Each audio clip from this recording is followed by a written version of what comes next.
Welcome to the Accidental Experts podcast. I'm your host, Bryce Hamilton. I'm a licensed clinical social worker and a child and family therapist. I have been in practice for over 15 years, and I'm also a mom of 4. So I know the challenges both professionally and personally.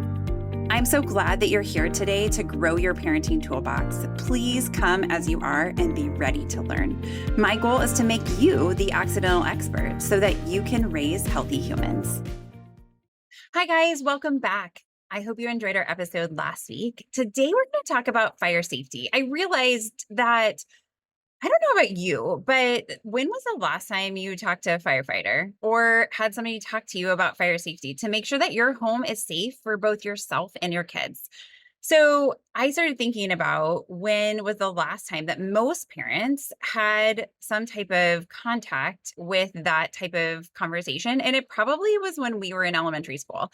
And I don't know about you, but my kids go through fire safety where we live, but I oftentimes see that paper and just toss it. So yes, that's probably not a good idea, but I hope that today we're going to put that information into words so that you can hear the importance of fire safety. We're going to talk to somebody who is more than an expert on fire safety. It's Chad Costa, and he has over 26 years of experience in fire safety. He's also the assistant fire chief for Petaluma Fire in California.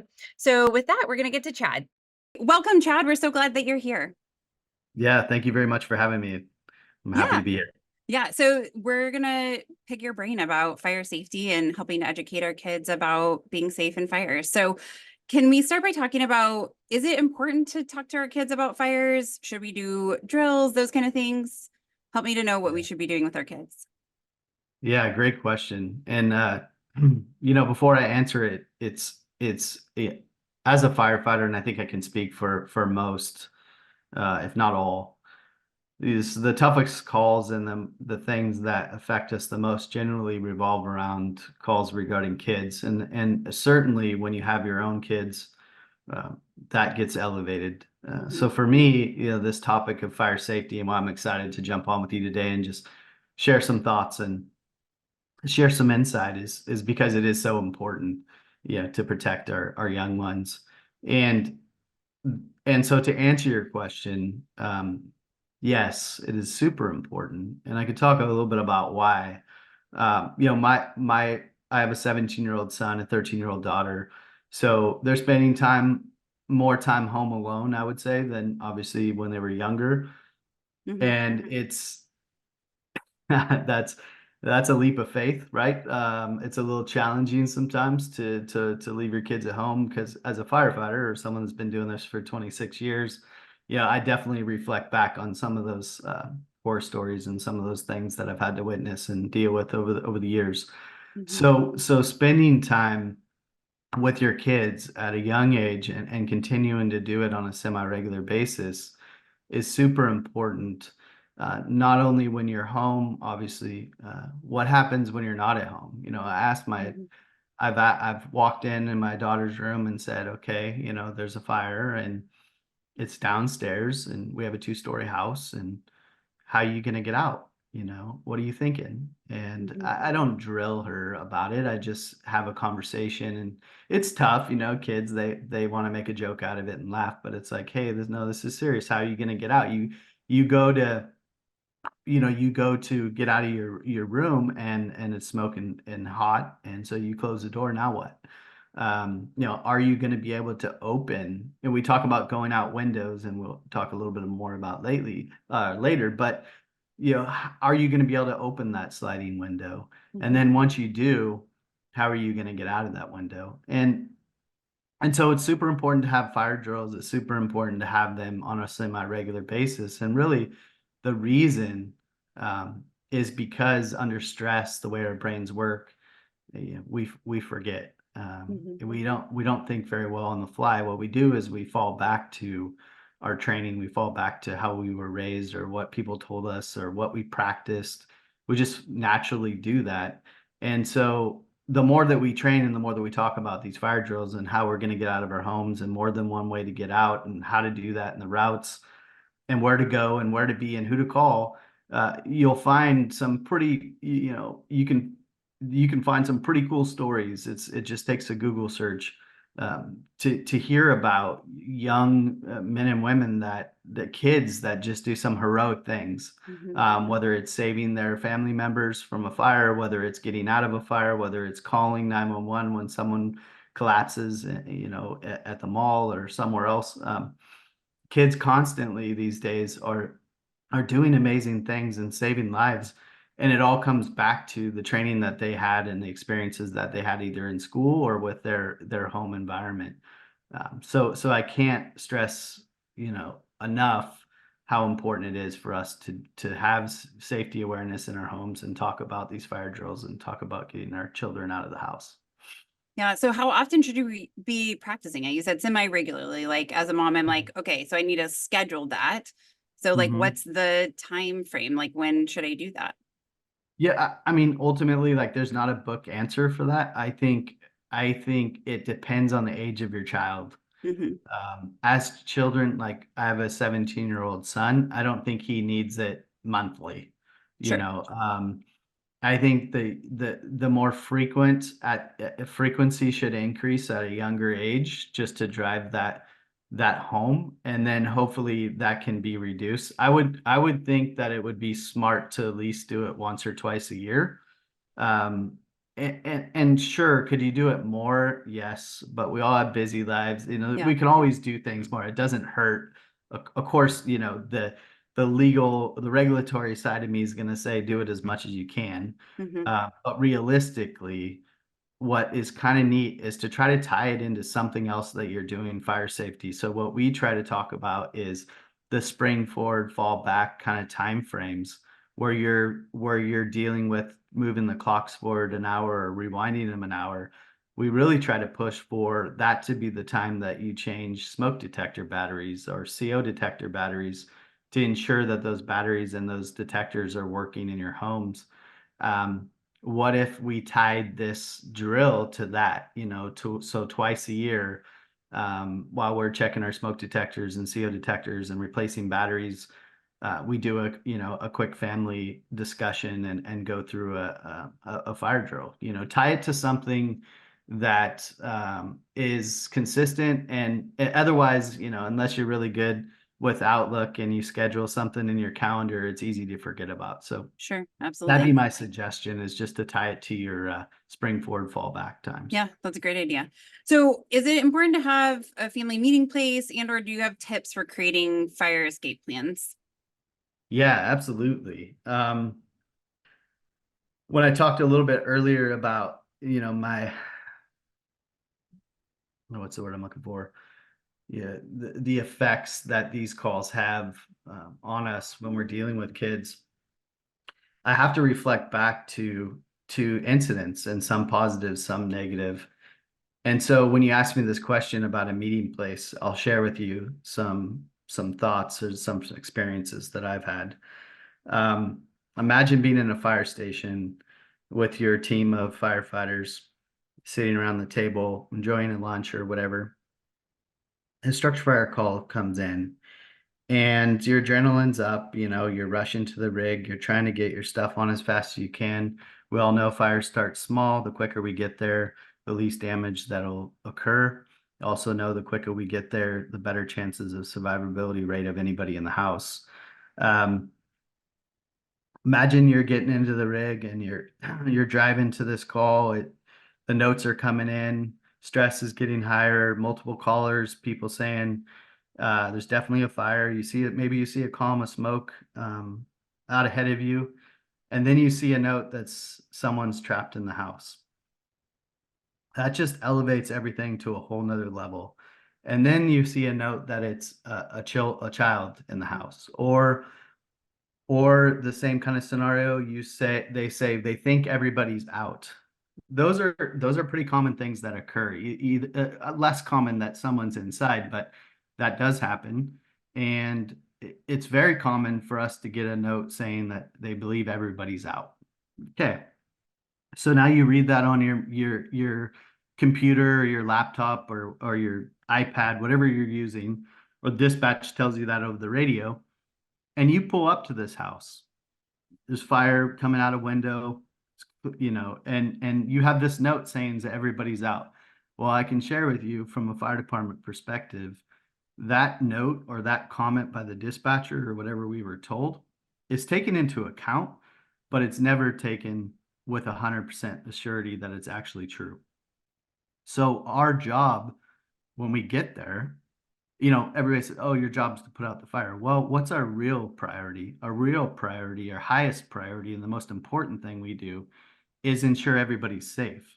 Because at the end of the day, we can rebuild the house, but we can't rebuild a human being. And so it's a priority for our engine companies or truck companies and the people that arrive to validate that information to ensure that everybody's out.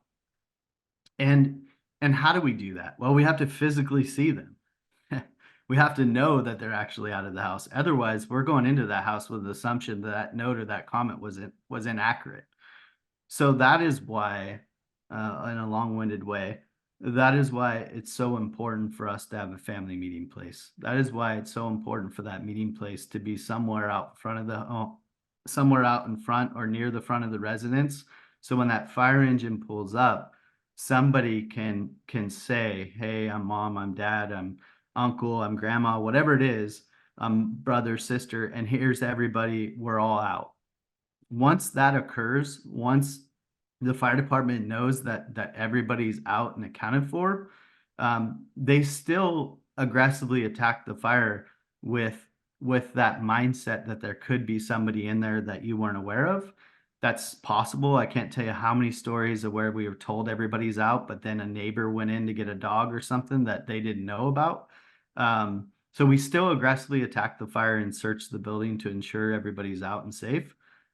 But it's a huge relief and a huge stress off our back if we at least know that the families, as far as they know, everybody's out and we can actually see them and know that they're actually there and it's not just taking someone's word for it. So I don't know if that answered the whole question, but Yeah, and just tips for creating a fire safety escape plan, like different things that we should do. So we need a meeting place for sure. Front of residence is great. Like any other things you mentioned earlier about like getting out a window? Is there should we have like ladders to escape?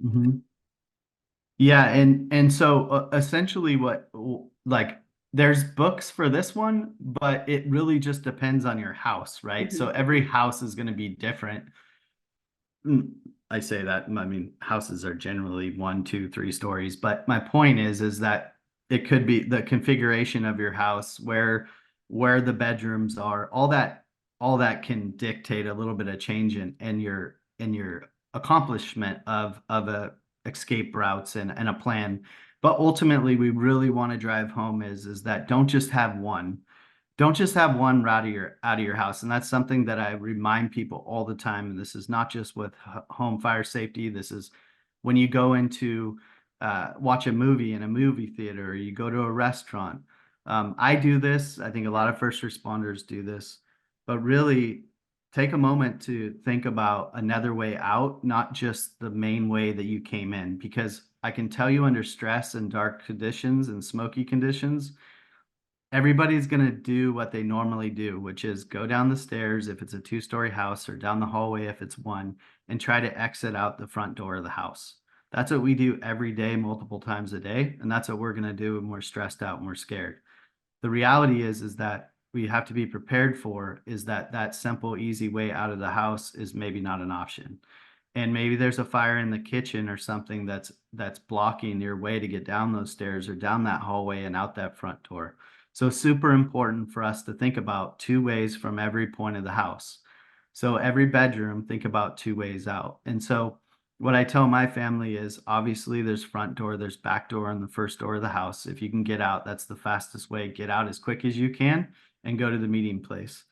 But what if you can't do that route? What is the other option? So my son's room has it's on the 2nd floor. If you open a window, you can step out onto a 1st floor roof. And then it's a short jump, it's not super far for a 17-year-old. He's going to have to either stay up there till the fire department arrives, which is a much safer place outside on the roof than it is inside the house. but he can also just hang down and drop, and only be a couple feet from the ground. He's pretty tall. My daughter, on the other hand, doesn't have that luxury. So then we should be thinking about a ladder or some type of way for her to get out of that window if she needed to. At the end of the day, the importance is, if you don't have that ladder, you don't have that option, to teach them what to do if that initial route doesn't work. And so what that means, or what that looks like, is ensure the door is closed, putting a blanket or something at the bottom of the door where it kind of seals up against the carpet or the hardwood, so that smoke doesn't come in underneath the door. It includes opening the window in the bedroom and then yelling as loud as you can, so that the fire department and the neighbors know where you are and know how to find you and where to get to you, so they can throw a ladder and get you down. Because although right now my daughter doesn't have a ladder, hanging out of her window, she'll get that window open and she'll be very loud, and everybody in the neighborhood is going to know where she is when they arrive. So it's not necessarily 100% always like an easy way to get out of homes. It's not as simple as just saying, like, do this. Like, sometimes the situation is just, hey, how can we make sure you can survive in this environment as long as you can, and let us know where you are, so that when we get there, we're not, trying to find you in the house. We can hear you and know exactly where you are to get you out. Yeah, that's great advice. So we were kind of talking earlier about smoke detectors and changing their batteries. How do we know how many smoke detectors we need in our homes? Yes, smoke detectors, CO detectors, those kind of things. What super, super important. And where do they be? Where should they be? Obviously, in newer homes, depending on where you live and the building code and the regulations of the city or the area you live, can change some of this a little bit. But ultimately, what we tell people is it's most important to have a smoke detector in every bedroom. That's huge. Outside of the sleeping area, and I'll articulate a little more on that. And then on every level of the home, including the basement. So what does that mean? It means, okay, if I have a 3-bedroom house, it's 2-story. I'm going to talk about my house. 2-story, 3-bedroom house. All 3 bedrooms are on the second floor. So in every bedroom, there's a smoke detector. And then outside of the doors are somewhat close together on the second floor, the entrances to all 3 of the bedrooms. There's one smoke detector outside on the second floor of those bedrooms.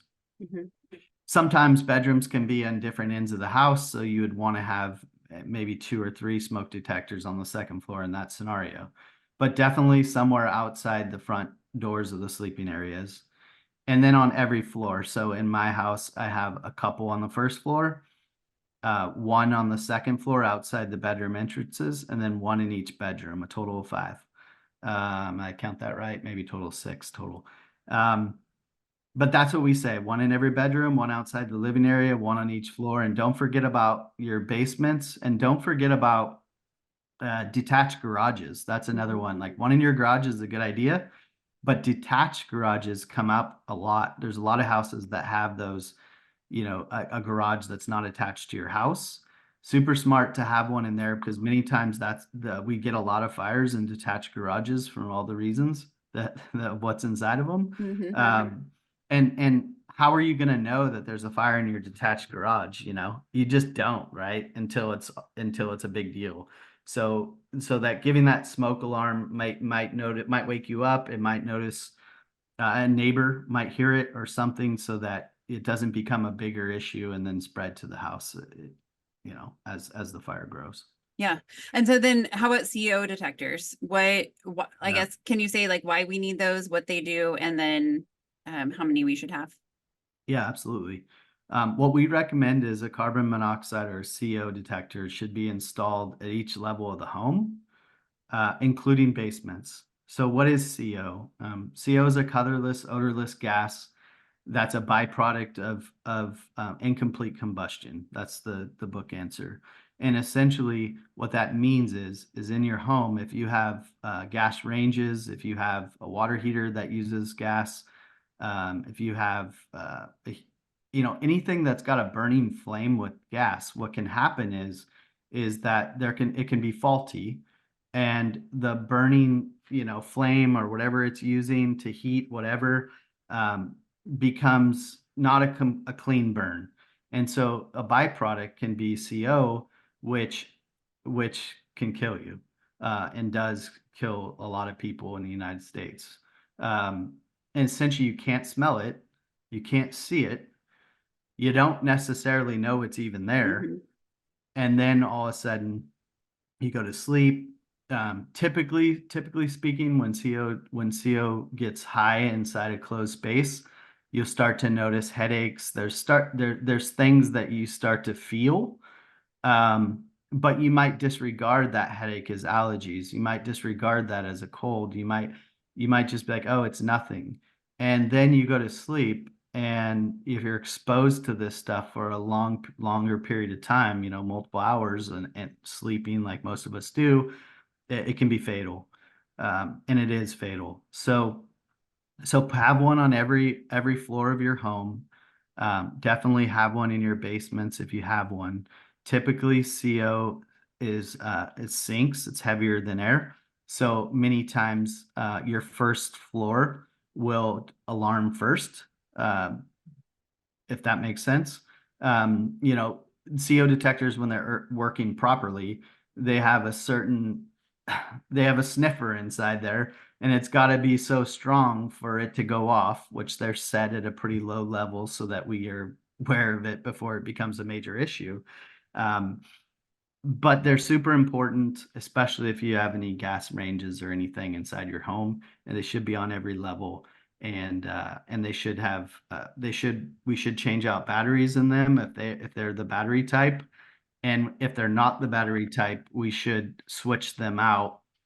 Every 5 to 10 years, somewhere in that range, you should be replacing those detectors, because what we tell people is, yes, we changed the battery, but the sniffer inside of it, for lack of better terms, um, goes bad like everything else. Like, it doesn't last forever. So you can't just keep changing batteries in a smoke detector for 20 years and expect it to work accurately. So about every 10 years, you want to make sure that those are replaced. And and they have alerting for us when they're going bad, but Hmm. that doesn't always work either, right? We can't always rely on the couple beeps it does when the detector's going bad. We just got to make sure that we're a little proactive. I like to be proactive and replace it before it's broken. But does that answer your question as far Yeah. as where to put them and why? Yeah. Well, and I was just thinking, we put new detectors in our house recently, and I was like kind of in a hurry to do it. And my husband's like, hey, hold on. You've got to put the date on here. Yeah. And I noted, I hadn't really, I mean, I'm sure I'd noticed it, but hadn't really paid a lot of attention to that. But that's the firefighter in him, is to make sure we're getting that piece on there, because you don't remember when you put them in, right? So that's the part to keep us accountable, is like when we do change the batteries, it's like, oh, how long has it been since then? And then something else you said, so we know that smoke detectors go in the ceiling, but it sounds like the CO detectors need to be closer to the floor so that they're able to alert that part, or does it matter? Yeah, good question. I mean, ultimately, there's challenges with putting any kind of detector low in a house. And what I mean by that is, it depends on the demographics of the people living in the house. Meaning, do you have a young child? Well, if I have a young child crawling around and I have a CO detector blinking, every once in a while, or have a little display on it, Sure. my child's probably going to rip that off and want to play with it. So you got to do the best you can with the demographic in the environment you're in. I mean, obviously, it's nicer to have the CO detector lower, but like in my house, it's mid wall, right next to the display or the controller for the HVAC. So it's not high on the ceiling like the smoke detector is, but it's about halfway up the wall. And it's essentially that way because of dogs and kids that were in the house, and I just haven't lowered them. Sure.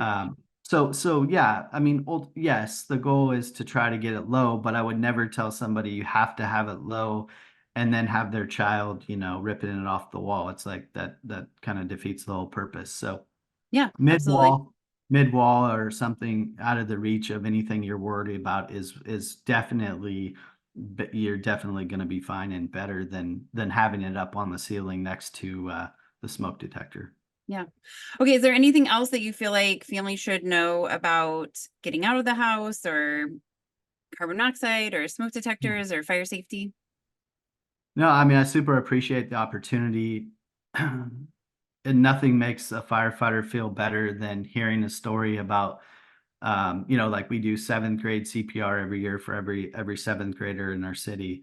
And it's extremely fulfilling to hear a story about a child that had our training, that implemented CPR on a family member or somebody else and affected the outcome of that person's life, right? So this is the same scenario. It's super gratifying to talk about this because I know that these kind of discussions and these kind of topics are probably going to save someone's life someday. So I just appreciate the seriousness and appreciate the fact that the family's listening. If they don't do everything, do something, and have those discussions with your family about how to get out. Have those discussions about more than one way. Have a meeting place so we know where you are. Make sure those batteries and those detectors are working accurately. It will save someone's life. It will, I promise you. It does every day. And if we can prevent a fire or prevent an injury, I think that's probably the greatest accomplishment that any firefighter could ever achieve. And in the fire service, we have this common, like, operations is predominant. And what I mean by operations is like the engine's responding to calls and pulling hose and flowing water and throwing ladders and rescuing people from buildings or from cars. But what if we prevented that from ever needing to happen, right? And what if we prevented the fire department from having to respond because we spent some time with prevention and we spent some time driving home the importance of preventing that emergency rather than just responding to it. So it's really important. All these topics are super important to all of us. And I don't really have anything else to add, but I just wanted to drive home the appreciation I have and the importance of the topic.